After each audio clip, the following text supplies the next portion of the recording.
106 number के प्रश्न में है, यदि m एक धनात्मक पूर्णांक है तो धनात्मक विषम पूर्णांक का रूप होगा।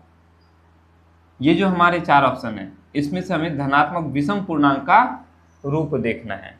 यहां हम देखेंगे ऑप्शन नंबर ए में हम 4 से संख्या को भाग कर रहे हैं, है ना।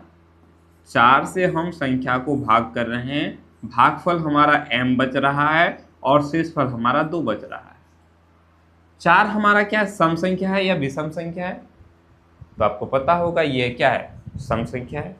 जब हम सम संख्या से किसी सम संख्या को भाग करेंगे और शेषफल अगर सम संख्या है तो निश्चित रूप से यह जो संख्या यहाँ है, ये भाज्य संख्या a जो है, ये हमारा क्या होगा, सम संख्या ही होगा, है कि नहीं। अगर शेष 4 से हम लोग भाग करते हैं और शेषफल 1 बच जाता है, जैसे यहाँ देखो ऑप्शन नंबर सी में शेषफल हमारा 1 बचा, इसका मतलब कि ये जो है विषम संख्या है। जैसे देखो हम 4 से 17 को भाग करेंगे तो 4 चौका 16,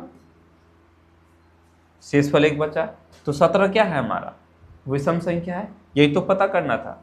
अगर शेषफल 2 बचता है, 4 बचता है, शेषफल तो 4 बच नहीं सकता ना। आप 4 से किसी को भाग करोगे, है ना, और शेषफल 4 बचेगा क्या? 4 से आप किसी को भाग करोगे और शेषफल 4 बचेगा, ऐसे शेषफल छोड़ोगे? नहीं छोड़ोगे ना। ऐसा तो ये पॉसिबल ही नहीं है, ऐसा बना ही नहीं सकते। तो कौन हो गया, ऑप्शन नंबर सी।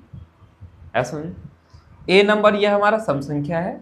क्यों? क्योंकि 4 से हम लोग भाग कर रहे हैं और शेषफल 2 बच रहा है।